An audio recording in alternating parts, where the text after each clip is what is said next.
आज़ाद हैं हम, और ये आज़ादी बड़ी कीमत पर मिलती है। इस आज़ादी को संजोना, ये सारी बातें आप खूब सुनते हैं, हम खूब स्वतंत्रता दिवस पर और फिर 26 जनवरी पर जब गणतंत्र दिवस मनाते हैं तब भी हम खूब बातें इसकी करते हैं। लेकिन ये आज़ादी किसी एक दिन के लिए नहीं होती, दिन का अपना महत्व है। इस आज़ादी को संजोना, इस आज़ादी का विश्लेषण करना हर पल ज़रूरी होता है।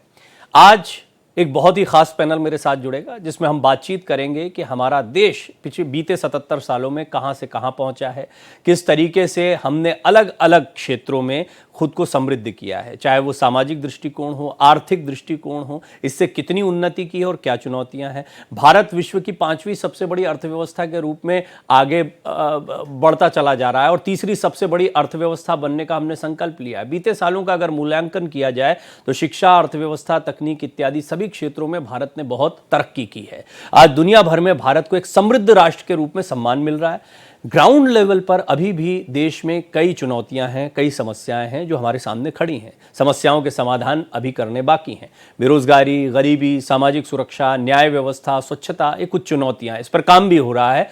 किस तेजी से आगे बढ़ रहा है ये समझने जैसी बात है। एक बहुत बड़ा सवाल है जो मेरे जहन में हमेशा आता है, ये अध्यात्म की भूमि है, दर्शन की भूमि है, और उस क्षेत्र में हम कहाँ खड़े हैं। तो इन तमाम पहलुओं पर बात करेंगे और बहुत ही समृद्ध बड़ा पैनल मेरे साथ जुड़ेगा। समाज के कई ऐसे विशिष्ट लोग होंगे जो अलग अलग क्षेत्रों में काफ़ी विशेषज्ञता रखते हैं, उनसे हम बातचीत करेंगे। लेकिन आगे बढ़ने से पहले हम आपको सुनवाते हैं आज महामहिम राष्ट्रपति ने किस तरह से राष्ट्र को संबोधित किया है। 15 अगस्त के दिन देश विदेश में सभी भारतीय ध्वजारोहण समारोह में भाग लेते हैं, देशभक्ति के गीत गाते हैं और मिठाइयाँ बांटते हैं। बच्चे सांस्कृतिक कार्यक्रम में भाग लेते हैं। जब हम बच्चों को अपने महान राष्ट्र तथा भारतीय होने के गौरव के बारे में बातें करते हुए सुनते हैं। प्यारे देशवासियों, आज 14 अगस्त को हमारे देश विभाजन विभीषिका स्मृति दिवस मना रहा है। ये विभाजन की भयावहता को याद करने का दिन है।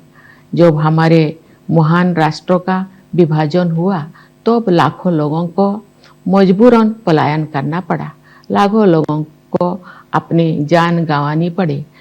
खेल के जगत भी एक ऐसा क्षेत्र है जिसमें हमारे देश ने पिछले दशक में बहुत प्रगति की है।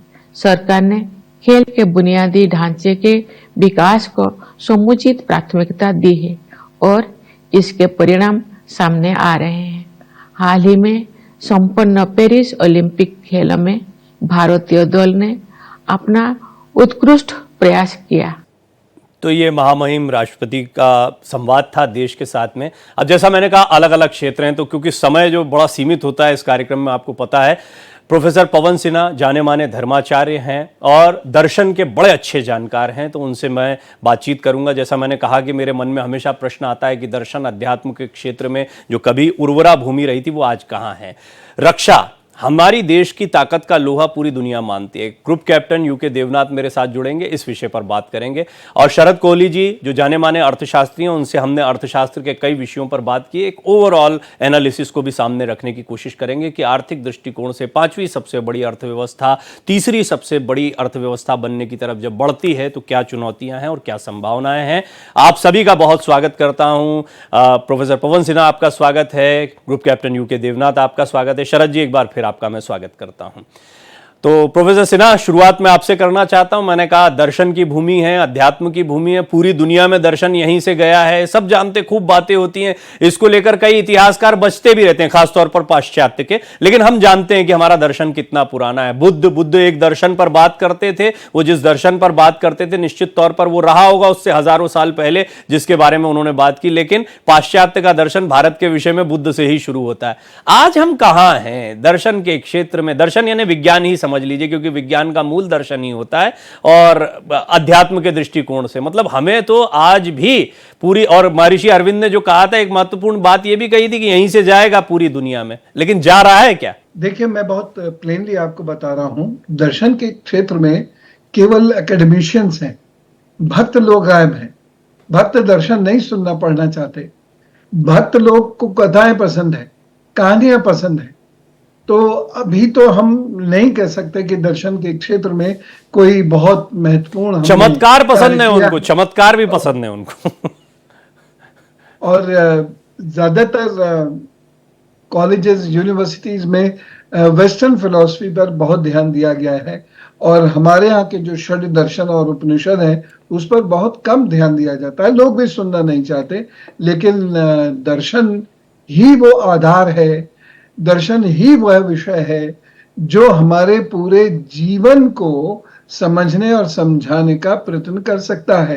वेदांत ही वह फिलॉसफी है जिसके आधार पर हम अपने जीवन, अपने ईश्वर, हमारी उत्पत्ति कैसे हुई से लेकर हम क्या होंगे, कब तक रहेंगे, इन सब बातों पर हम चर्चा कर सकते हैं।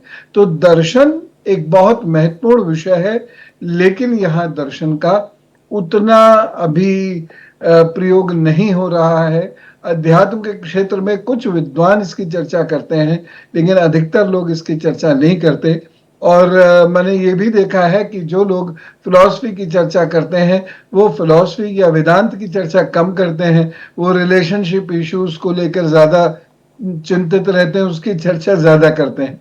तो जो खाटी दर्शन है जिसे हम कहते हैं, वो भारत में इधर कमजोर हुआ और बहुत तेजी से कम। दर्शन, प्रोफेसर सिन्हा, एक वैज्ञानिक दृष्टिकोण भी देता है, यानी दर्शन अगर समृद्ध हो रहा है तो विज्ञान भी समृद्ध होना चाहिए। रिसर्च के लिहाज से भी आपको लगता है कि हमें और कार्य करने की जरूरत है? बहुत अच्छे इनोवेटर्स और रिसर्चर्स हमारे यहां से निकलते हैं, R&D का बड़ा फंड इस बार रखा गया है, लेकिन इसके बावजूद हमें बहुत काम करने की जरूरत है। एक समय यही हमारी ताकत थी और वर्तमान में यही चुनौती। जी बिल्कुल सही कहा। जो देश अपनी इकोनॉमी को प्रोडक्शन बेस बनाता है, ना कि ट्रेडिंग बेस, वो देश मात नहीं खाता आसानी से। वो देश बहुत तेजी से प्रोग्रेस करता है और उस देश के पास हमेशा नौकरियां भी बहुत सारी रहती हैं। तो हमें प्रोडक्शन को ही बेस बनाकर आगे चलना होगा। और हमारा जो दर्शन है ये कर्म आधारित है, यानी आप प्रोड्यूस कीजिए आप। और श्री कृष्ण जो कहते हैं योग कर्म सुकौशलम, तो कर्म की कुशलता को ही वो योग कहते हैं जी। यानी आप प्रोड्यूस कीजिए। कैसे प्रोड्यूस कीजिए? कुशलता पूर्वक प्रोड्यूस कीजिए। आप कोई भी काम जीवन में करें, आपके भीतर जो ईश्वर तत्व है उसको हमेशा सम्मुख रखिए। जी हाँ, और मैं इसमें कई उदाहरण हमारे सामने आते हैं कि दुनिया की कई इकोनॉमीज जो कुछ सालों पहले तक बहुत निचले स्तर पर दिखाई देती थी, अचानक चमत्कृत करते हुए उन्होंने अपने आप को समृद्ध बनाया और इसके पीछे यही कौशल का विकास रहा, यही डेडिकेशन रहा जिसकी वजह से वो इकोनॉमी, और कई एग्जाम्पल्स हमारे पास हैं। शरद जी, हम कई बार कई मसलों पर बात करते हैं, लेकिन एक ओवरऑल व्यू में आपसे चाहूंगा। एक समय था जब देश को अंग्रेजों ने छोड़ा होगा, उससे पहले तो ईस्ट इंडिया कंपनी को हम कर देते रहे और किसी तरह से उनके लिए काम करते रहे और आज़ादी की सांस लेनी थी।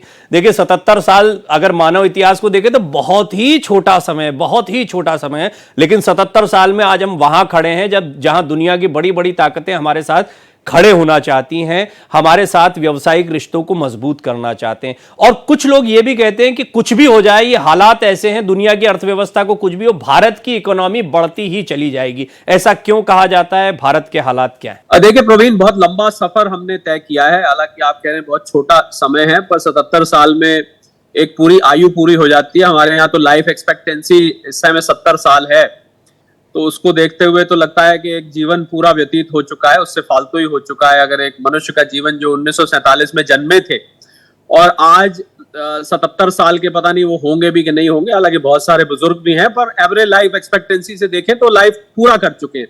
2,70,000 करोड़ की हमारी 1947 में जब अंग्रेज यहां से गए थे प्रवीण, उस समय हमारी इकोनॉमी थी 2,70,000 करोड़ मात्र। आज हमारी इकोनॉमी अगर हम साइज के हिसाब से देखें तो हम 300 लाख करोड़ पे हैं। तो बहुत लंबा सफर, मैंने इसलिए कहा कि बहुत लंबा सफर तय किया। अब इसमें आप ये कह सकते हैं कि साहब महंगाई बढ़ी, उस समय रुपए की कीमत ये थी, तब तो एक आने का दूध आता था, एक आने का ये आता था, एक वो आप अपने दादाओं से पूछें, नाना से पूछें, वो कहेंगे भैया 2 आने का हम घी ले आते थे, 5 आने का हम सोना ले आते थे, वगैरह वगैरह। वो अगर हम उसको छोड़ भी दे तब भी हमने बहुत लंबा सफर तय किया है। पर आज, और अंग्रेजों ने उससे पहले हमारे ऊपर मुगल राज था, 40-50 ट्रिलियन डॉलर हमारे देश से लूटा गया। कभी आप सोचिए अगर ये नहीं लूटा जाता तो आज अमेरिका हमारे सामने, क्षमा करें मैं कभी कभी थोड़ा सा स्लैंग यूज करता हूं, हमारे सामने छोले बेच रहा होता। अमेरिका की बात कर रहा हूं, हम 40-50 ट्रिलियन डॉलर उस समय हमारे यहां से लूटा गया। मैंने उसका सारा कैलकुलेशन किया पर उसके बावजूद हम इतनी समस्याओं के बाद आज हम दुनिया की 5वीं सबसे बड़ी अर्थव्यवस्था बन चुके हैं। और 2014 में, मैं 1947 पे नहीं जाता, मैं 2014 को कहता हूं, 2014 में हम मात्र पौने 2 ट्रिलियन डॉलर्स के थे। पिछले 10 साल में हम लगभग डबल हो गए। आज हम 3.5 पौने 4 ट्रिलियन डॉलर की इकोनॉमी के आसपास पहुंच रहे हैं। तो मुझे लगता है कि यहाँ कोई पॉलिटिकल पार्टी का जिक्र नहीं है, यहाँ कोई नेताओं का, क्योंकि आज आपने अच्छा है कोई पॉलिटिशियन को नहीं बुलाया है इसमें। जी जी। तो हमें वो कांग्रेस और बीजेपी की जो तू मैमें होती है उसमें पढ़ने की जरूरत नहीं है जी। पर जो रिफॉर्म्स, ये सिद्ध होता है कि जब सरकारें रिफॉर्म करती हैं, जब सरकारें लोगों के लिए काम करती हैं, तो उस देश की तरक्की वाकई में दिखाई देती है। पर आज भी अगर हम 5वीं अर्थव्यवस्था है, तीसरी बनने की तरफ अग्रसर हैं, जो समस्याएं जिनसे हम आज भी जूझ रहे हैं, मुझे लगता है शरद जी, मुझे एक ब्रेक पर जाना है, लेकिन उससे पहले मैं यूके देवनाथ जी को लेना चाहता हूं। एक शॉर्ट कमेंट सर आपका चाहूंगा मैं, कि हमने चाइना के खिलाफ लड़ाई देखी, बुरे अनुभव रहे, हालांकि तैयार नहीं थे, फिर पाकिस्तान को नाको चने चबवा दिए, और आज भारतीय सेना की स्थिति यह है कि पूरी दुनिया जानती है हम कितने शक्तिशाली हैं रक्षा क्षेत्र में। आज आप हमारी स्थिति को दुनिया में कैसे देखते हैं? प्रवीण जी, मैं आपको ये बता दूं कि शुरू से ही भारत ने कभी भी आक्रामक रुख नहीं अख्तियार किया। हमारी पॉलिसी शुरू से ही ये रही थी कि हम हमारी आर्मी, नेवी और एयरफोर्स को इस तरह से डेवलप करेंगे ताकि हम देश की सुरक्षा को सुनिश्चित कर सकें। तो मुझे गर्व से कहना पड़ता है कि आज की तारीख में भारत सरकार ने भारत की जनता की कोशिशों से, उनके टैक्स पेयर्स के पैसे से ही आज हमारी आर्मी, नेवी, एयरफोर्स में इतना तो दमखम है कि ना सिर्फ हम भारत की सुरक्षा पूरी तरह से 100% सुनिश्चित कर सकते हैं, वरन जरूरत पड़ने पर थोड़ी सी ऑफेंसिव कैपेबिलिटी भी है। आज इंडियन एयरफोर्स, इंडियन आर्मी और नेवी अगर चाहे तो हम भारत के सीमाओं के थोड़ा बाहर जाकर भी अपना दबदबा कायम कर सकते हैं। जी। लेकिन ये हमारी पॉलिसी नहीं होती है। हम हमेशा रक्षा में और शांति बरकरार रहे, आस पड़ोस में समृद्धि रहे, वहां भी शांति बनी रहे, इसके प्रयास करते हैं। प्रोफेसर सिन्हा, ऐसा लगता है संस्कारों के मामले में भारत ही वो भूमि है जो सबको, सारे देशों को, पूरी दुनिया को एक संदेश दे सकती है। हमारे यहाँ फिर भी कई कमियां दिखाई पड़ती हैं। क्या वजह आप देखते हैं कि व्यवहारिक रूप से, जहां हम एक समय पर सामाजिक स्तर हमारा बहुत चरम पर था, मैं ये नहीं कहता कि आज ऐसा नहीं है, आज भी हम बहुत अच्छी स्थिति में हैं, दुनिया के कई देशों के सामने आदर्श स्थापित करते हैं, लेकिन कई बार एक भारतीय होने के नाते कई ऐसी चीजें आती है जहां मेरा मन भी कचोटता है कि नहीं, ये तो नहीं थे हमारे संस्कार। जी डॉक्टर साहब, दरअसल जो हमारा मॉरलिटी इंडेक्स अगर कोई बने तो हम उसमें काफी नीचे जा चुके हैं। देखिए, साइबरनेटिक सोसाइटी जो होती है या मटीरियलिस्टिक सोसाइटी जो होती है, उसमें हमारा सिर्फ एक ही कंसर्न होता है और वो होता है धन, और इसके अलावा हमारा दूसरा कोई कंसर्न नहीं होता। और जब धन के पीछे हम बहुत भागना शुरू कर देते हैं तो खुश रहना बंद कर देते हैं, और वो इमोरल प्रैक्टिसेस आएंगी, जैसे चारवाक ने कहा, वो या नीश्ते कहता है, वो इमोरल प्रैक्टिसेस आएंगी समाज के अंदर। तो 126वें स्तर पर हम आकर खड़े हुए हैं हैप्पीनेस इंडेक्स में, जबकि भारत में तो हर व्यक्ति खुश हुआ करता था, हर व्यक्ति कम खाता था, कम सोता था, गरीबी, भुखमरी से जूझता था, फिर भी प्रसन्न रहता था। अब वो चीज नहीं है। भगवान का उपयोग हो रहा है आजकल कि कौन से भगवान हमको कितना दे सकते हैं। मटेरियल गेन, भगवान के पास जाएंगे मटेरियल गेन के लिए नहीं बने भगवान, वो तो आपको इमोशनली स्ट्रांग करेंगे, विल पावर को स्ट्रांग करेंगे, और वो आपको बैकुंठ की गेन देने को तैयार है, वो दे सकते हैं। तो ये कारण रहे जिसकी वजह से हम अपने स्पिरिचुअल डिस्कोर्सेज में पिछड़ते चले गए। आप देखते भी होंगे, यद्यपि मैं ऐसे, मुझे कहना नहीं चाहिए, मैं क्षमा मांगते हुए कह रहा हूं कि बहुत सारे कथावाचक, उन पे तो कोई आर्गुमेंट ही नहीं है, तथ्य नहीं है, और युवा जनता है 67%।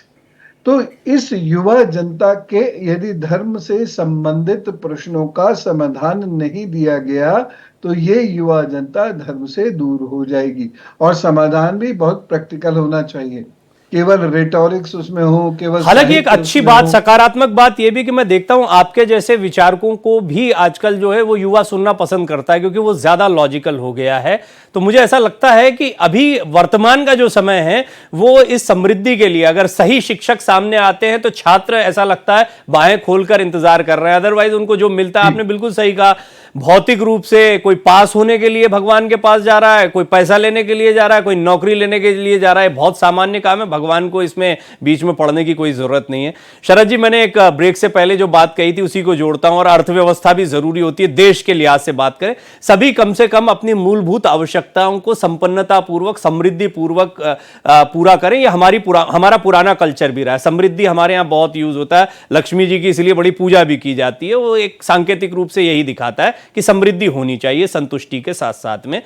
सिंगापुर, चाइना हम बात करते हैं, हर बार कंपैरिजन हो जाता है। मैं उनकी जो नेगेटिव प्रैक्टिसेस हैं, क्योंकि तानाशाही पर दोनों ही जगह पर जाता है, हालांकि सॉफ्ट डिक्टेटरशिप का वहां पर जिक्र किया सिंगापुर में खासतौर पर, खैर चाइना में तो घोषित डिक्टेटरशिप चलती है। लेकिन इन्होंने कुछ ऐसी प्रैक्टिसेस की जो पॉजिटिव थी, सकारात्मक थी, चाहे वो कृषि क्रांति के लिहाज से हो, औद्योगिक क्रांति के लिहाज से हो। आपका क्या विजन है? आपको लगता है कि हमें ये 77 साल में थोड़ा और अचीव कर लेना चाहिए था? देखिए, अगर हम सिंगापुर से कंपेयर करें तो फिर तो उचित नहीं रहेगा, क्योंकि सिंगापुर को अंग्रेजी में प्रवीण कहावत होती है, you can't compare apples and oranges. Singapore एक बहुत ही छोटी एक सिटी स्टेट है, एक छोटा सा शहर है, और कंपेयर वहां करना चाहिए जहां पर जनसंख्या हमारे टक्कर की है। उसमें आपने चाइना का एग्जाम्पल लिया, तो चाइना से हम कंपेयर कर सकते हैं। चाइना ने 1980 के बाद औद्योगिक क्रांति करी, और औद्योगिक क्रांति से वो आज दुनिया की दूसरी सबसे बड़ी अर्थव्यवस्था बन गया। हम क्योंकि कृषि पर आधारित रहे, और कृषि यहाँ पर प्रवीण, आप भी ये मानेंगे बात कि बहुत ज्यादा मुनाफे वाला सौदा नहीं रहा। आज भी किसान अपने बेटे को कहता है, बेटा मैंने तो अपनी सारी उम्र मिट्टी में बिता दी, तू जा शहर में अपनी जिंदगी बना। ये डायलॉग आपको गांव के हर घर में सुनने को मिलेगा। तो ये बताता है कि कृषि बहुत ज्यादा प्रॉफिटेबल नहीं है। सरकार की रहमो करम पे चलता है, फर्टिलाइजर सब्सिडी ले लो, किसान सम्मान निधि ले लो, बीजों में मदद कर दो, इरिगेशन में मदद कर दो। हम देखते हैं कि कृषि क्षेत्र हमेशा मांगता ही रहा है, और मांगता इसलिए रहा है क्योंकि उनको इतना मुनाफा, कभी लोन मांग, कभी लोन की माफी मांग। और चाइना ने क्या किया, कृषि तो था ही था, चाइना ने थोड़ा उद्योग की तरफ फोकस किया।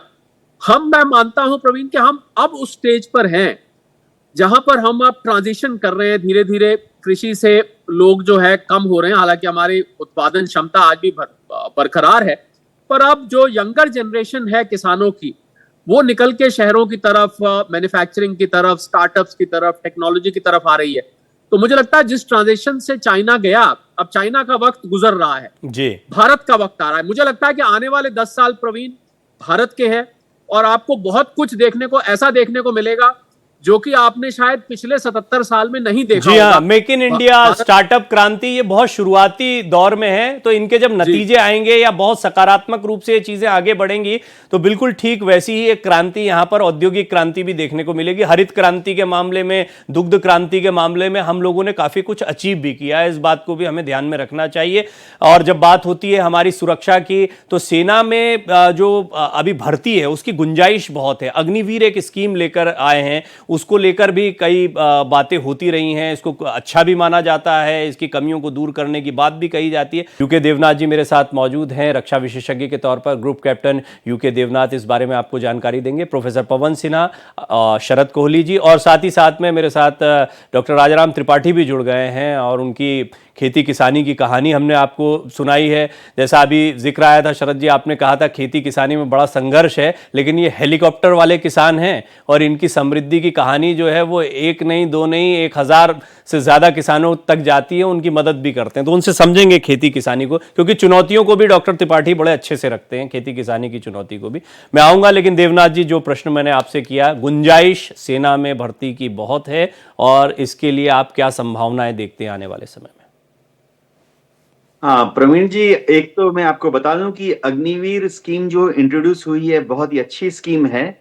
स्कीम को लागू हुए 2 साल हो गए हैं। युवाओं में बहुत जोश है, और छोटी छोटी जो प्रैक्टिकल ताने बाने हैं उनको पहचाना जा रहा है। जैसे जैसे छोटी छोटी चीजें, इंप्रूवमेंट की गुंजाइश है, तीनों हेडक्वार्टर्स से भारत सरकार को, मिनिस्ट्री ऑफ डिफेंस को रिकमेंडेशंस जा रही हैं। मैं आपको बता दूं कि युवाओं में बहुत ज्यादा जोश है, और सबसे बड़ी दिक्कत ये हो रही है कि जब एक युवा फौज में भर्ती होता है तो वो आजीवन देश की सेवा करना चाहता है। वो चाहता है कि कम से कम 15 साल 20 साल फौज में रहकर भारत माता की सेवा कर सके। तो कुछ युवा जो 4 साल की सर्विस के बाद घर भेज दिए जाएंगे। फिलहाल तो स्कीम यही है अच्छा, कि थोड़ा 4 में सा इस से पर आप 3 प्रकाश बच्चों डाल को। पाएंगे, कितनी तादाद की अभी जरूरत है और हम मजबूत हो पाए? क्योंकि कई विशेषज्ञों से मेरी बात हुई, उनका ऐसा मानना है कि अभी काफी जरूरत है, काफी परसेंटेज बाकी है। तो इस तरह की स्कीम्स को बढ़ाया जा सकता है, कुछ नई स्कीम्स लाई जा सकती हैं, क्या किया जा सकता है? जी हाँ प्रवीण जी, क्या हुआ था कि कोविड के दौरान भारत सरकार ने आर्मी, नेवी, एयरफोर्स में भर्ती तकरीबन 3 साल के लिए रोक दी थी। तो हर साल 60,000 बच्चे भर्ती होते थे, तो 3 साल में 1,80,000 बच्चे फौज में भर्ती नहीं हुए। तो अब हो ये रहा है कि प्रैक्टिकल डिफिकल्टी ऑन ग्राउंड ये आ रही है कि हम लोग अग्निवीर के तहत पिछले 2 साल से 45,000 बच्चों को ले रहे हैं। जी। तो जाहिर बात है कि इनमें से अगर हम 4 में से 3 बच्चों को घर भेज देंगे तो फौज में बहुत कम युवा फाइनली 5वें साल में ज्वाइन कर रहे हैं। तो हम चाहते हैं कि 5वें साल में हर साल कम से कम 60,000 बच्चे पक्की नौकरी में, यानी जिसे हम लॉन्ग टर्म सर्विस बोलते हैं, उसमें कन्वर्टेड हो जाएं। जी। तो चैलेंजेस बहुत ज्यादा है।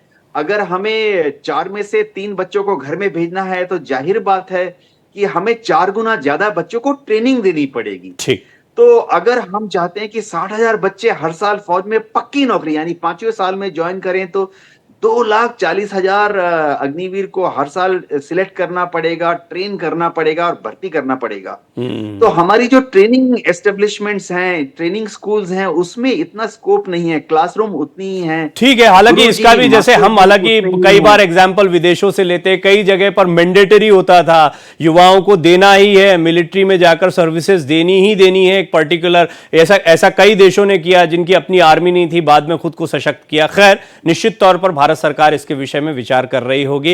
राजाराम जी, चर्चा में हमने अर्थ के बारे में, दर्शन के बारे में, रक्षा के बारे में बात की, लेकिन किसान के बिना इस देश की कोई भी चर्चा अधूरी है। किसानों को लेकर इनोवेशन, और आप जिस तरीके से कम्युनिटी एक फार्मिंग की बात करते हैं, कुछ नवाचार की बात करते हैं, वो काफी फायदेमंद है। ये ज्यादा से ज्यादा फैल पाए, इसके लिए आप क्या उम्मीद करते हैं? आने वाले समय में वर्तमान स्थिति को कैसा पाते हैं? धन्यवाद प्रवीण जी। पहले तो मैं आपको धन्यवाद दूंगा कि स्वतंत्रता दिवस की पूर्व संध्या पे आपने एक बड़ा सार्थक आयोजन किया है। वास्तव में यह आत्ममंथन का विषय है कि हम लोग औपनिवेशिक गुलामी से, हमारे पूर्वजों के लगातार संघर्ष के बाद हम लोग आजाद हुए, और आज वक्त है कि हम ठहर के सोचे कि क्या जो सपने देखे थे हम कितने पूरे हुए। खेती किसानी की बात करूं तो प्रवीण जी, किसानों ने अनथक मेहनत की, और एक समय जो हम अमेरिका से आए हुए भेंट या दान जो भी कहिए या सब्सिडी कहिए, उस गेहूं पे आश्रित थे।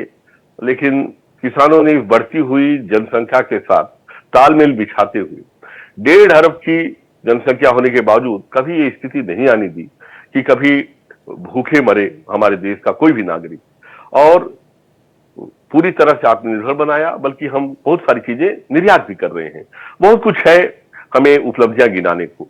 लेकिन साथ ही साथ खेती में जो हमने दिशा पकड़ी, आज पलट के हम देखते हैं तो हमें लगता है, जब अभी भारत के का जो अभी भारत सरकार के आंकड़े आए हुए हैं जो बंजर भूमि के, कि जो सर्वेक्षण हुआ है, बंजर भूमि सर्वेक्षण अथॉरिटी जो है, वो बताती है कि लगभग 85% जमीन हमारी बंजर होने की कगार पे है।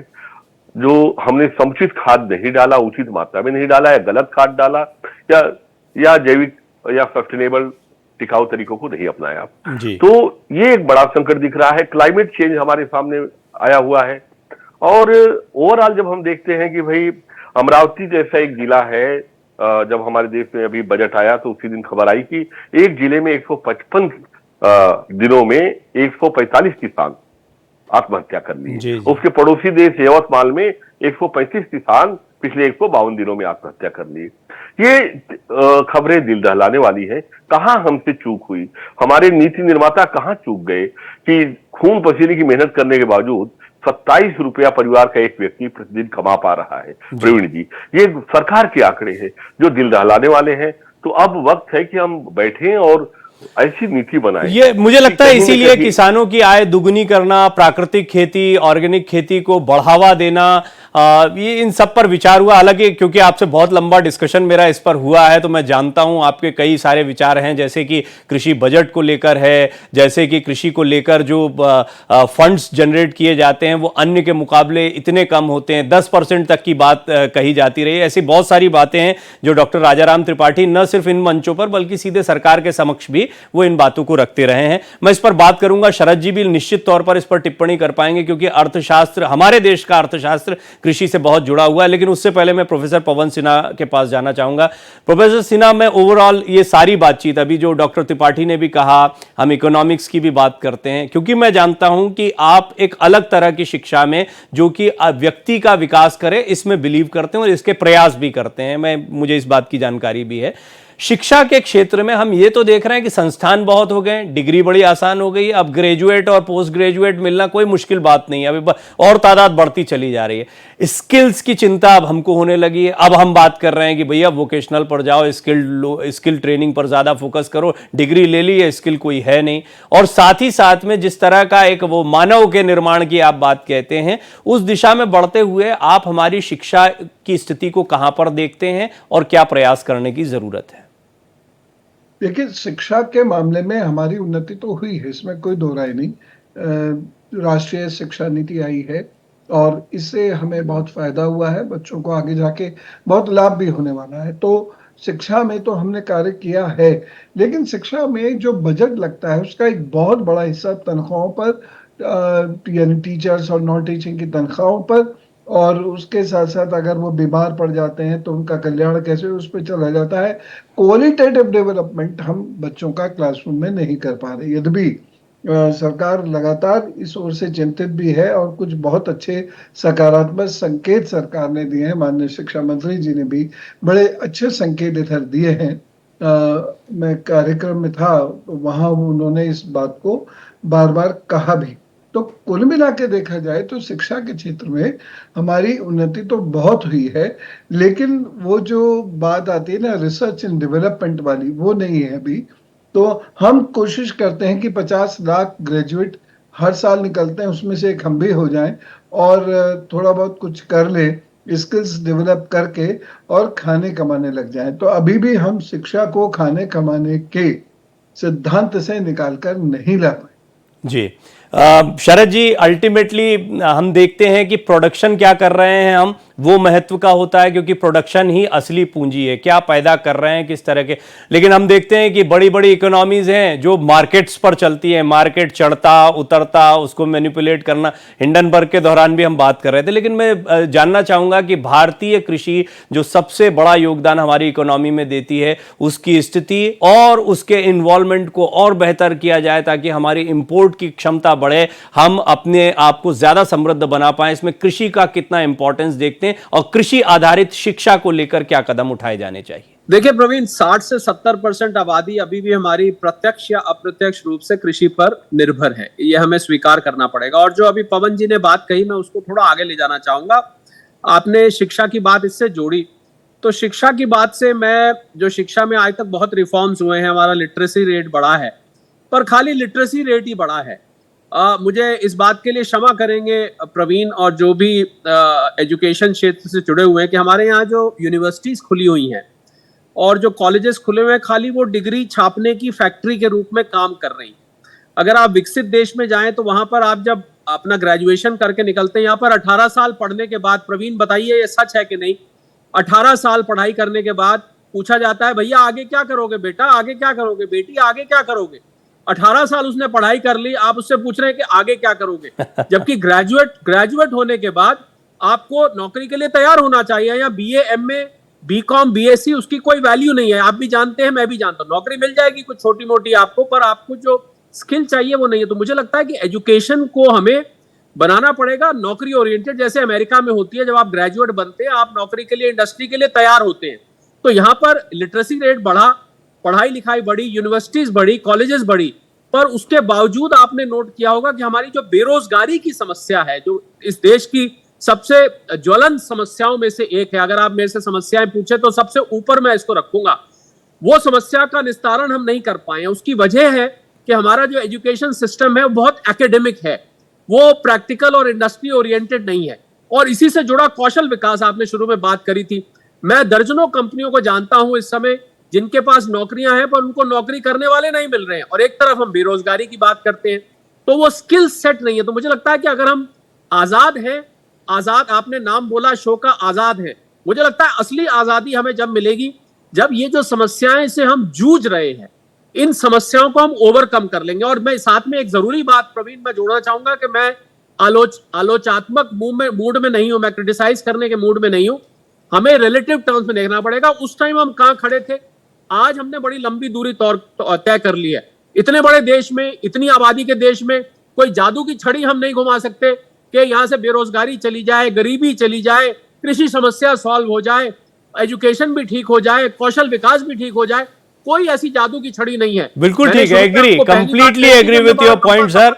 आपका पॉइंट बिल्कुल वैलिड है, ये ऐसा नहीं होता है, और बल्कि देश में किया ही गया है। जितनी भी सरकारें रही सबने अपने अपने स्तर पर प्रयास किए, कुछ विजन होते हैं, कुछ चीजों के इंप्लीमेंटेशन होते हैं, उससे रैपिड ग्रोथ भी मिलती है, ये बात भी सही है। और हम अभी पिछले कुछ समय से काफी स्कीम्स पर, काफी चीजों पर काम कर रहे हैं। डॉक्टर त्रिपाठी, मैं ब्रेक पर जाऊं उससे पहले थोड़ा संक्षेप में मैं जानना चाहूंगा कि कृषि को और बढ़ावा देने के लिए आप किन किन इमीडिएट स्टेप्स पर विचार करते हैं, या आपको लगता है कि ये काम हो रहे हैं, अगर और बेहतर होंगे तो हमारी स्थिति मजबूत होगी? प्रवीण जी, बड़ा व्यापक विषय है, फिर भी बहुत संक्षेप में मैं कहना चाहूंगा। खेती के मूलभूत ढांचे में आर्थिक जो इसकी अधोसंरचना है उसमें निवेश की आवश्यकता है, जैसे सिंचाई, स्टोरेज, छोटे छोटे प्रोसेसिंग यूनिट की। शिक्षा जो है वो वास्तव में, जो अभी शरद कोहली भी कह रहे थे और सिन्हा जी ने भी कहा, ये रोजगार परक नहीं है। खेती में जो भी पढ़ के निकल रहे हैं वो केवल ट्रैक्टर बेच रहे हैं या खाद बीज दवाइयां कंधे पे झोला लटका के बेच रहे हैं। तो और दिनों दिन उसके लिए फंड कम हो रहा है। एक बड़ी चीज मैं प्रवीण भाई कहना चाहूंगा आपके चैनल पे कि देखिए, डॉक्टर में एम्स का इंचार्ज एक डॉक्टर होता है, जितने भी टेक्नोलॉजी के हैं वहां इंजीनियर हेड होता है, और प्रशासन का है तो आईएएस होता है, सांख्यिकी का है तो स्टैटिस्टिकल ऑफिसर होता है, फॉरेन की बात है तो इंडियन फॉरेन सर्विसेज है, फॉरेस्ट की बात है तो इंडियन फॉरेस्ट सर्विस है, और लॉ एंड ऑर्डर की बात है तो इंडियन पुलिस सर्विस है, आईपीएस है। एग्रीकल्चर जिसमें 70% जनसंख्या जुड़ी हुई है, और जिसमें मेरा मानना है कि एसएमई जिसे बोलते हो कि ग्रोथ का इंजन अगर एसएमई है तो 70% कच्चा माल खेतों से आता है। टेक्सटाइल इंडस्ट्री की बात करते हैं तो उसके लिए भी कच्चा माल खेतों से आना है।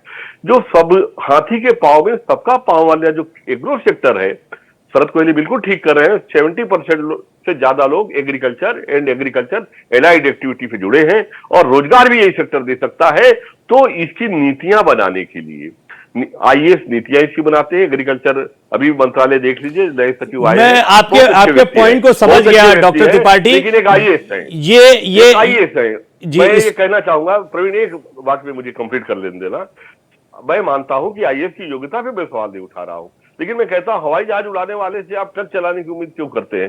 तो इंडियन एग्रीकल्चर सर्विसेज, एग्रीकल्चर के एक्सपर्ट क्यों नहीं आते नीति बनाने में? उनको क्यों नहीं रखा जाता? आप ऊपर से नीचे, मैं आपकी बात समझ गया। इसको ऐसे एक लाइन में समझ सकते हैं कि हम योजनाएं बना रहे हैं, एक तो पहले तो व्यापक करना पड़ेगा, क्योंकि अगर 70% इसमें फॉल कर रहा है तो आप 70% के लिहाज से सोचिए ना, ये सबसे प्रोमिनेंट होना चाहिए, इस पर ज्यादा फोकस होना चाहिए अन्य विषयों के साथ साथ में, और बल्कि अन्य विषयों से ज्यादा होना चाहिए। लेकिन देखने में यह आता है कि कृषि जो है वो अन्य विषयों से थोड़ा पीछे दिखाई पड़ता है। पवन जी, पहले आप बताएं, आप आम लोगों से आज क्या कहना चाहेंगे, किन बातों का ध्यान रखें ताकि हमारे संस्कार, हमारे दर्शन, हमारी संस्कृति, इसकी हम रक्षा कर पाए?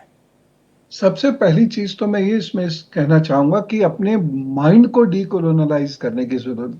हम कॉलोनियल माइंडसेट से अपना दिमाग चला रहे हैं, अपना एडमिनिस्ट्रेशन चला रहे हैं, और बहुत सारी चीजें हैं जो हम पिछले 77 सालों में भी उससे बाहर नहीं आ सके। जी। तो हम अपने माइंड को डीकोलोनलाइज करें, अपने सिस्टम खुद बनाएं, और उन सिस्टम्स के बेसिस पर हम आगे बढ़ सकते हैं। जैसे कोहली साहब ने भी कहा, उन सिस्टम के बेसिस पर, या त्रिपाठी जी ने एग्रीकल्चर के लिए एक बहुत अच्छा संदेश दिया, तो हमें उस तरीके से आगे बढ़ने की कोशिश करनी चाहिए। यदि कर गए तो हम निश्चित रूप से पूरे विश्व की प्रथम अर्थव्यवस्था बन जाएंगे, क्योंकि पिछले 10 वर्षों में जो तेजी से ग्रोथ हुई है अर्थव्यवस्था की, वो मार्वेलस है। और जब हम इस तरीके से चलेंगे तो हमारी हैप्पीनेस के साथ धन आएगा, तो हैप्पीनेस इंडेक्स में वो भी असली हमारी समृद्धि देश है में जो बढ़- संतुष्टि के साथ आए। बिल्कुल सही बात है आपकी। शरद जी, इन्वेस्टर से क्या कहना चाहेंगे? हम सब आज़ाद होना चाहते हैं कि पैसे की चिंता ना हो, खान पान चलता रहे। इन्वेस्टर को आपका संदेश आज के दिन। इन्वेस्टर के लिए संदेश मांग रहे हैं तो मैं कहूंगा पहले तो हिंडनबर्ग जैसी संस्थाओं पे ध्यान ना दें। ये तो रही मजाक की बात। ऑन ए सीरियस नोट ये है कि इन्वेस्टर को कहाँ सुनी पे नहीं चलना चाहिए। अपना दिमाग, अगर आप चाहते हैं कि आपका पैसा आपके लिए काम करे, तो आपको अपने पैसे के लिए शुरू में काम करना पड़ेगा। पूरी रिसर्च करें, सोच समझ के करें, सोच कर समझ कर इन्वेस्ट करें। नेशनल स्टॉक एक्सचेंज का टैग लाइन भी है, बहुत सोच समझ के रखी है कि आप किसी के कहा सुनी में ना करें। जितनी आपकी चादर है उतने पैर पसारें, उधार भी ज्यादा मत लें, लोन भी ज्यादा मत लें, अपनी पर्सनल फाइनेंशियल प्लानिंग करें। और सबसे बड़ी बात मैं तो ये कहूंगा कि प्रवीण के शो को रोज देखा करें तो आपकी जागरूकता भी धन्यवाद, बढ़ेगी। धन्यवाद। एक चीज मैं ये भी कहना चाहूंगा कि फाइनेंशियल एजुकेशन, यानी कि आप अपने बच्चों को, हम देखते हैं कि middle class, lower middle class ज्यादातर परिवार रहते, फाइनेंशियल एजुकेशन जीरो होती है। कई लोगों को बहुत बड़ी उम्र में जाकर समझ में आता है कि बचत और सेविंग्स भी कोई चीज होती है। तब तक समय बीत चुका होता है और उन्हें लगता है काश हमें सही उम्र में किसी ने बता दिया होता। अग्निवीरों से आप क्या कहना चाहेंगे, ग्रुप कैप्टन यूके देवनाथ? देखिए, देश को इस वक्त अच्छे युवाओं की जरूरत है। हमें ऐसे बच्चे चाहिए जो कि फौज ज्वाइन करके अपना पूरा दिल और दिमाग से योगदान दे सकें। तो मैं देश के बच्चों से आज यही कहूंगा कि आगे आओ, आगे बढ़ो, फौज ज्वाइन करो। चाहे 4 साल भी रहो, लेकिन दिल से, जज्बे से 4 साल फौज में भारत मां की सेवा करो। पूरी ताकत से, पूरे इससे ही जी हम जान आगे से इसमें बढ़ेंगे। जुटे। डॉक्टर त्रिपाठी, किसानों को संदेश, खासतौर पर कम्युनिटी फार्मिंग पर आप कुछ कहना चाहे तो? प्रवीण जी, मैं यही कहूंगा कि भारत में खेती की अपार संभावनाएं हैं। विश्व में कोई ऐसा देश नहीं जहां 16 क्लाइमेटिक जोन हो, 4005 बायोडायवर्सिटी हो, जड़ी बूटियों का अथाह भंडार है, मसालों के हम सिरमौर हैं विश्व में। केवल जरूरत है हम देश की आवश्यकता और विदेशी बाजार की आवश्यकता दोनों के बीच तालमेल रख के नई तकनीक भी लें और परंपरागत जो महत्वपूर्ण तकनीक है उनको दोनों को साथ लेके अगर आगे चले तो मेरा मानना है खेती जो है आने वाले वक्त में रोजगार और डॉक्टर त्रिपाठी बड़ा एग्जाम्पल है। अगर छत्तीसगढ़ में वो उस क्वालिटी की काली मिर्च उगा सकते हैं जो दक्षिण में भी नहीं मिलती, जो कि जाना जाता है काली मिर्च के लिए, तो आप अंदाजा लगा सकते हैं कितनी संभावनाएं हो सकती है। बहुत बहुत धन्यवाद प्रोफेसर पवन सिन्हा आपका, ग्रुप कैप्टन यूके देवनाथ आपका, शरद जी आपका एक बार फिर धन्यवाद अर्थशास्त्र को सरल भाषा में समझाने के लिए, और डॉक्टर राजाराम त्रिपाठी आपका बहुत बहुत धन्यवाद, आप चर्चा में जुड़े और किसानों की बातों को यहां पर रखा। आजाद हैं हम, देश आगे बढ़ रहा है और पूरी उम्मीद है कि हमारा देश बहुत तेजी से देश की तीसरी नहीं बल्कि पहली सबसे बड़ी इकोनॉमी बनेगा जल्द से जल्द। ऐसी शुभकामनाएं आप सभी देशवासियों को। स्वाधीनता दिवस की भी आपको शुभकामनाएं।